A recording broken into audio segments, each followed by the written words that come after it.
Hello again, this is Dmitriy Balkovskiy, the Russian Reactionary, with blog number 4. In this blog I will talk about distortions and wishful thinking regarding China, which can be frequently met in the financial blogosphere. And I will introduce you to 2 more books. You'll probably remember that in my previous blog I presented to you a book about the late antiquity, so there is 2 more very interesting works, which may throw light on what awaits us in the near future too, by the way.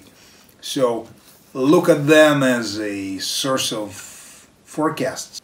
I think they may be helpful in this way.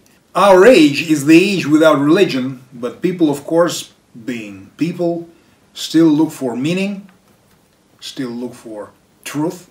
And even though future remains as unknown as it used to be 1,000 years ago, people pretend that they found some scientific tools allowing them to know what lies ahead. For the past 200 years especially, people have been trying to invent more and more of these tools, and they keep being unsuccessful in this enterprise. I believe that this is a hubristic illusion, even though it's really satisfying psychologically, makes you feel warm and fuzzy inside because you're sort of feeling yourself like a god. One of the very recent examples of this type of thinking is very popular among libertarians and financial market people. They are extrapolating biblical succession of empires onto the modern times, and they talk about China supplanting the United States as the world dominant power. The succession is quite really easy in their view. The 19th century belonged to the United Kingdom, to the Great Britain. The 20th century was American, so the 21st century will be Chinese. It's really logical, really nice sounding. A serious historian would smile at this logical smoothness and imagined successive stages, but for financial people it's acceptable because it's clear, you understood the meaning of history, and now everything is just going along nicely. The most recent example of this type of thinking is the article published on Hedge just several days ago. It's titled World's Largest Hedge Fund Manager Sees Dollar Losing Reserve Currency Status. Well, the world's largest hedge fund is Bridgewater, and its manager is Ray Dalio, a captain of financial industry. Dalio has really entered the guru phase, as I call it. He is publishing books, giving lots of interviews, and spreading his wisdom all around. And he is an able and intelligent man, no doubt about it. But James Grant of Grant's Interest Rate Observer even suspected that he is spending too much time in the news media and neglecting his own business, but it's a different topic. Now, this is what Dalio says about Chinese communism.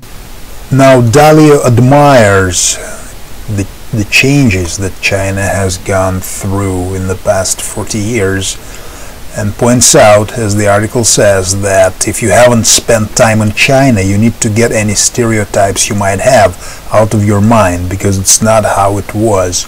This is not your father's communism, it is socialism with Chinese characteristics that has been significantly and very effectively reformed, which has made it much more vital, creative, and economically free.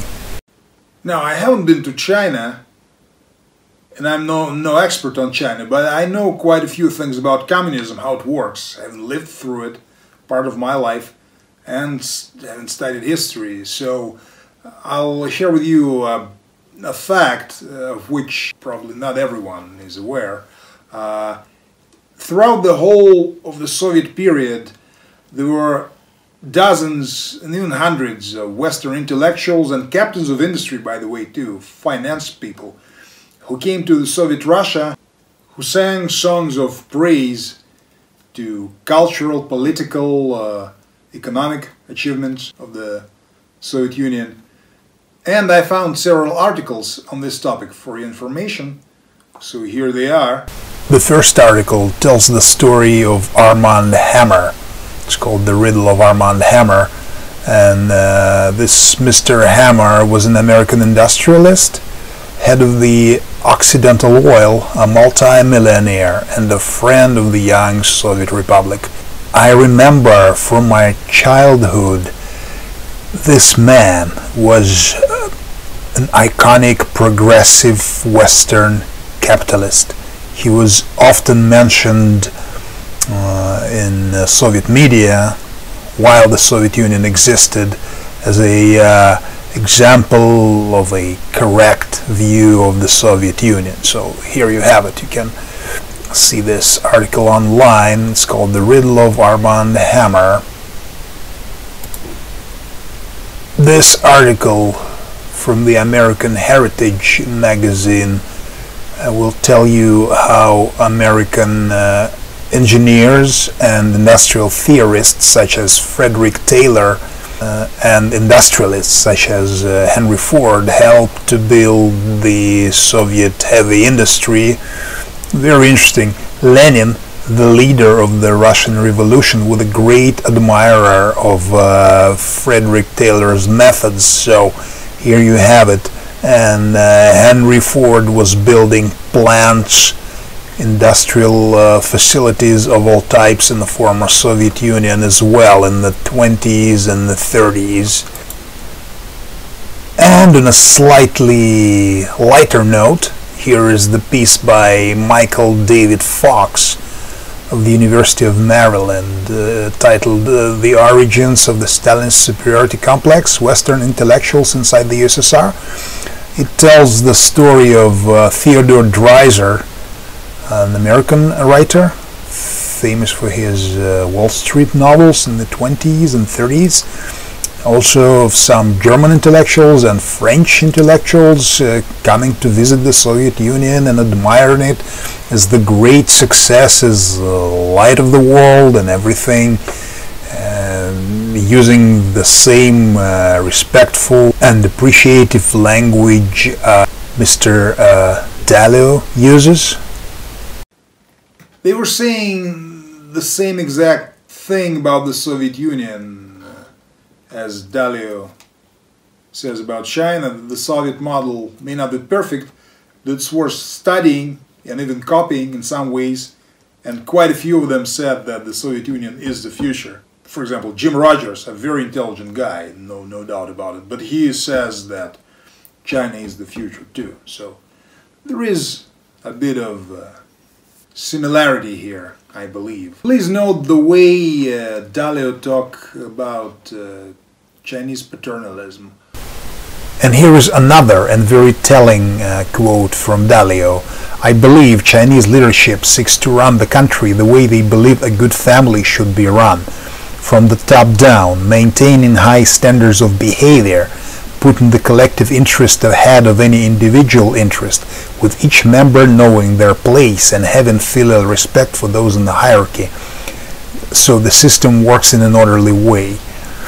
As a result of this perspective, the system seeks to develop, promote and reward good character and good citizenship. For example, it gives people a social credit score that rates the quality of their citizenship, and each person is expected to view themselves as parts of the greater whole.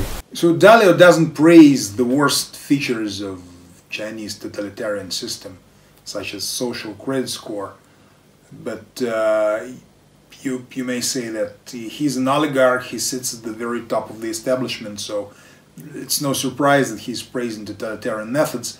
But libertarians would be more realistic, right? They wouldn't be wearing these pink glasses, so to speak. Well, it's not true. Libertarians are under this illusion as well. I highly recommend a short article by Steve Seville of the Speculative Investor blog, who is himself a libertarian, a true blue libertarian, and he is really consistent and really objective. He tries to be, even though he's got his weak points in my view himself. The article is called wearing blinders when analyzing China, and he quotes Doug Casey. You probably all know Doug Casey. He is a libertarian guru who really lacked subjectivity when he talks about China. So here is the quote from Doug. I can give you a dozen credible scenarios describing what might happen in China over the next couple of decades. But the trend that seems certain to continue is the rapid rate of wealth increase there.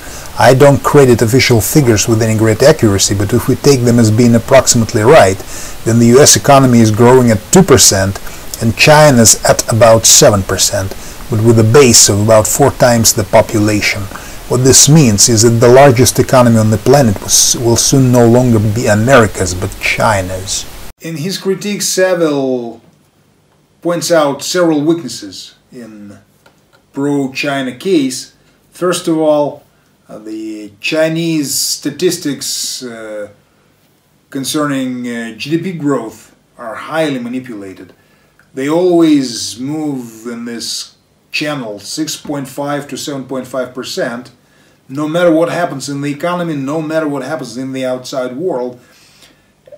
And as it happens, Hedge has just published an article titled Chinese professor censored after admitting real GDP growth is below 2%. And the article says that, to the consternation of Chinese censors, a presentation delivered by an economics professor at Renmin University in Beijing sparked a controversy last month when the professor claimed that a secret government research group has estimated China's growth in gross domestic product could be as low as 1.67% in 2018, far below the official rate. Second point that Saville makes is that the total monetary size of the economy is really irrelevant to the people living in this economy. Only per capita wealth really matters. And as an aside, let's look at the CIA World Factbook again and see how well China is doing in terms of GDP per capita on a purchasing power parity basis. So let us see. The list has 228 countries in it. Number one is Liechtenstein with 139,000 per capita GDP. Where is the United States? The United States is somewhere here. Number 19 with 59,800,000 US dollars of GDP per capita. And let us look at Russia. Russia. And here she is, number 74 with 27,900 US dollars. And where's China? China takes a very modest 105th place with 16,700 US dollars per capita. So it's not even close to developed world. The poorest developed world country in this list it's probably Chile with 24,600, and Croatia was 24,700. Greece is below Russia, actually. So Greece is probably the poorest of the old developed countries. So China is far behind everybody. In his third point, he talks about massive malinvestment. If you follow alternative media on finance and economics, you've probably read many articles about it. All these bridges to nowhere, the whole city's empty because the local Chinese cannot afford to buy apartments there, and all the rest of this crazy stuff having nothing to do with the free market economics, just completely statist and completely dead-endish. So the deplorable state of Chinese public finances and its banks really doesn't prophesy anything good regarding the future of China. And point number 4, and it's probably the most important point of them all. He mentions Chinese demographics, and there is a huge demographic crisis in China. There is a very low birth rate. Chinese government fought with the problem of families having too many children in the 60s and 70s, and they solved this problem, of course. Now the Chinese birth rate is below that of Russia, and Russian birth rate is low too. It has grown little in the past 10 years by about probably 25%, but it is still low. It's still below a reproduction level of 2.1 children per woman. And here is an excellent blog on this topic, on the topic of demographics and economics. It's called Economica, and they publish it on ZH as well. Their latest piece is called Economic Breakdown Starts in East Asia Due to Collapsed Births and Childbearing Populations. And here are two articles that I really recommend on this blog. Economica, Termination of China's One-Child Policy, Much Ado About Next to Nothing. And excellent graphs here. You can study them on your own when you have time. And another one is China's booming middle class set to bust. So lots and lots of graphs. What it basically says is that any possible gains that China has gotten, economic gains, in the past couple of decades will be completely negated by the very, very negative demographic tendencies that are swamping China and the rest of the world too.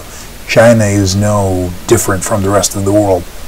I would also add a little bit from myself to this discussion. Not many people are aware, I would imagine, that in the period from 1907 to 1914, Russia was the fastest growing economy in the world and one of the 5 biggest economies after the United States, the United Kingdom, Germany and France. The future looked bright for Russia at the beginning of the century. There were a lot of very sunny forecasts. Experts were saying that by 1950 there will be 500 million ethnic Russians and Russia will own the whole world, basically, because it had resources, it had population, territory, industry was growing very fast. So, and Russian women were always famous for their fecundity. They always had many, many babies, and lots of babies is the key to success, of course, in economics. You may say that Africans have many babies, but they are not very well off economically. But yes, that's true. Babies are not the only ingredient, but if you do not have children, the country will just die off. And this is what is happening everywhere in the West, in the East. Not in Africa yet, but in the majority of the regions of the world. So I think the argument for babies is very strong. It's very, very strong and convincing. At the end of the article, Saville asks why Casey lacks objectivity, why he is so confident about China while at the same time ripping the United States to shreds. Saville says that it's because Casey doesn't like the States. Well, I believe that both Casey and Dalio are just frightened of not having another superpower take place of the United States, because if the succession of empires stops and there is just utter chaos and complete destruction of everything around, the world will lose the meaning. The history will lose its meaning. It's the scariest prospect of them all. So they clutch at straws in search of spiritual comfort, and it is a very human reaction, but I don't think it's very objective. And Dmitry the Reactionary will try giving you comfort that neither Casey nor Dalio appear to be able to give to you. And I will talk about a period in world history which, in my opinion, will likely resemble what awaits us in the not too distant future. And I'm talking about the 7th century AD, and that's the time when the antiquity was finally over and the new era began. And it was the era of darkness, and chaos, and destruction on the scale unimaginable before. So I'd like to continue the conversation about books that we began in the previous blog. I'd like to emphasize that all the books that I'm introducing to you, they are not like right-wing tracts. They are really scholarly works, very well written, accessible for a general reader, but with proper scientific apparatus, bibliography. Please consider these two handsome volumes. They are written by Judith Herron, a lady scholar. She's retired now, but she used to be a professor of late antique and Byzantine studies at King's College London. The first book is called The Formation of Christendom, and it is the story of the late Roman Empire and its successor states, and of Christian Church, of its formation, monasticism, theology, and Christological controversies, the formation of Christian dogma. It all may sound dry to you, but it is really, really exciting and interesting. I find it, at least. I may be, maybe strange, but I do find it the most exciting and illuminating topic in intellectual history. Herron tells the story of gradual separation of two Romes. The original one, devastated by barbarians and internal wars, and the new Rome, the Eastern Rome, founded by Constantine the Great, equal of the Apostles, as they call him in the Eastern Orthodox Church, and the beginnings of the Eastern Roman Empire, later called Byzantine. She also talks a lot about the history of the Church in Western Europe and Spain, North Africa, in the East, and in Italy. And she talks about interesting historical figures, such, for example, as the Spanish bishop Isidore of Seville, who influenced the formation of Catholicism a lot. He is not very well known, but he was very influential. But probably the main event she talks about is the great crisis of the 7th century, which devastated completely North Africa, Egypt, Near East, Sasanian Persia, what is now called Iran, Asia Minor, the Balkans too, the islands in the Mediterranean. The entire Roman world was swallowed, almost swallowed, was on the verge of complete destruction by the new destructive force which appeared from the depths of the Arabian deserts, and I'm talking about Islam. The Islamic Empire spread the fastest speed historically, really. There were no precedents of such great success. The Sasanian Iran was destroyed completely, just disappeared. And as I said, Eastern Rome was not even halved. They retained probably 30% of their territory by the end of the 7th century. So it was a great catastrophe, unprecedented, at least since the 12th century BC. The 7th century AD is notorious for having complete lost periods of history in the life of the Roman Empire, when we know nothing of what happened, even from outside sources. So imagine the scale of devastation. It's the 20th century doesn't compare, because we do know what was happening, that the horrors were there, wars were there, genocide and everything.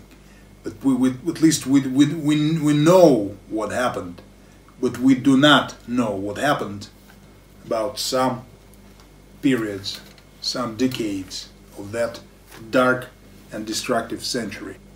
She's also introducing several facts which are known in Russia and in Eastern Europe, but relatively unknown in the West. For example, it was not Charles the Hammer, Charles Martel, who stopped Muslims in the south of France, but it was Byzantine Eastern Roman Empire which stopped Muslim flood from pouring into the Balkans. The first siege of Constantinople took place in 674 to 678, and the second one in 717 and 718 was also unsuccessful. The Arabs were stopped. The second time, Greeks, or Romans rather, they were Romans, they were not Greeks, they were helped by Bulgarians. Bulgarians were not baptized at the time, they were still pagans and they were still nomads, but they were helping Europe. They served as a shield for Oriental invaders. So that's two very telling and interesting historical facts that I believe should be mentioned and brought to your attention.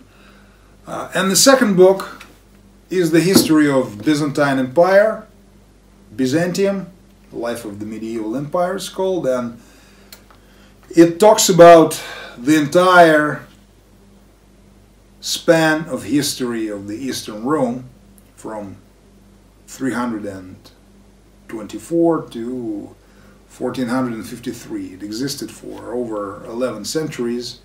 It was very successful in many ways, in military field, economics, culture, of course, religion.